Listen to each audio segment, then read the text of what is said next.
गिरल भंगिया कहाँ रे गिरल झोलिया कहाँ गिरल ना।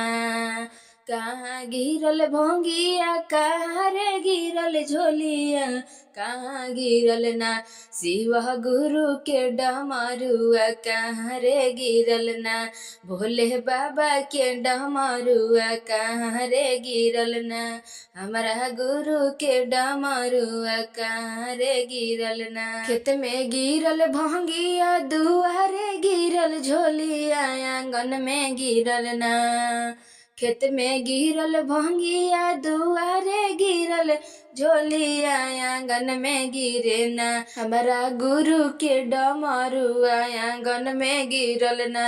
होला गुरु के चारा चावा आंगन में के ही पवले भंगिया के ही रे पवले झोलिया के ही पवले ना। के ही पवले भंगिया के ही रे पवले झोलिया के रे पवले ना। हमारा गुरु के डमरुआ के ही रे पवले ना।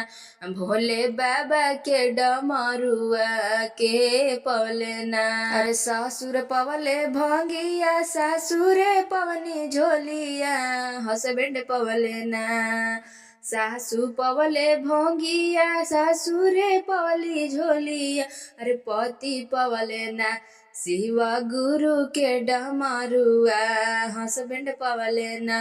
भोले बाबा के डमरुआ पति जी पवले ना। ससुर जी के दियले गुरु जी रोजी रोजी गारावा सासू के दियले ना।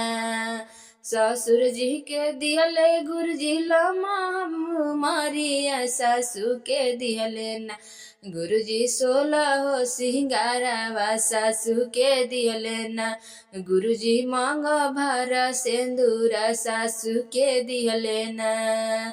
पति जी के दियले गुरु जी रोजी रोजी गारावा हमारो के दियले ना।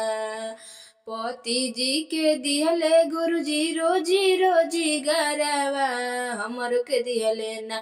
गुरु जी मांगा भर सिंदूरावा हमरो के दिहले ना। गुरु जी मांगा भर सिंदूरावा हमरो के दिहले ना। पहिला में दया मांगी दूसरा में चर्चा तीसरा में करीना। गुरु के नमः शिवाय प्रणामवा तीसरा में करीना। गुरु के नमः शिवाय प्रणामवा तीसरा में करीना। होला गुरु के चारा चावा मंदिर में होला गुरु के भजनिया मंदिर में।